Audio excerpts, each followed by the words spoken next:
Que doit-on faire d'un sacramental quand il est usé, quand il ne sert plus? C'est-à-dire d'un objet sacré qui a servi à un moment donné pour le culte de Dieu quand il est usé, comme un chapelet qui s'est détruit, ou alors un livre des évangiles qui s'est abîmé. Qu'est-ce qu'on doit faire, je dirais, pour s'en débarrasser quelque part? Eh bien, je dirais que on doit toujours se souvenir que ces objets sacrés, qu'ils aient été bénis ou pas, méritent le respect.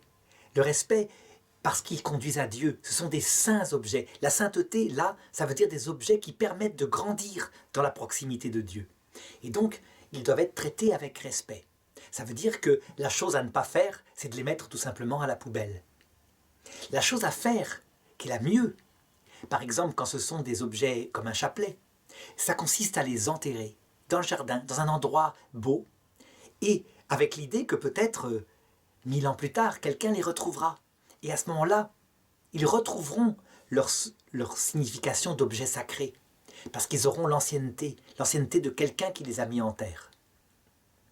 Pour d'autres objets, quelquefois il est mieux de les brûler, ou alors de les détruire en les mettant dans de l'eau. Par exemple, pour quelque chose qui n'est pas un objet sacré, mais qui est carrément notre Dieu, Jésus présent dans l'Eucharistie, quand une hostie est trouvée par terre, qui manifestement a été consacrée, eh bien, on la met dans un verre d'eau où elle se dissout. Et une fois qu'elle s'est dissoute, la présence réelle est partie. On ne la jette surtout pas à la poubelle. Et il faut garder le sens du respect. Les prêtres doivent retrouver le fait que c'est le corps du Christ et que chaque miette est sacrée.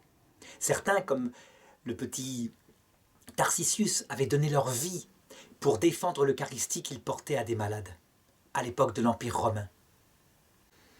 Pour ce qui est des Écritures, personnellement, je trouve aussi qu'il est bon, lorsqu'on a une vieille Bible hors d'usage, non pas de la brûler, mais plutôt de l'enterrer, mais de l'enterrer avec précaution pour ne pas qu'elle pourrisse. Pour que peut-être, je le disais tout à l'heure, 1000 ans plus tard, quelqu'un la retrouve.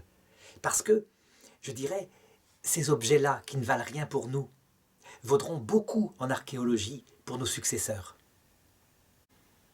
Ces objets-là qui valent énormément au plan sacramental pour nous, puisqu'une Bible, on l'a lu, ils vaudront énormément au point de vue aussi sacramental pour nos successeurs. Parce que trouver une Bible très ancienne, comme ça, c'est évidemment quelque chose d'extraordinaire.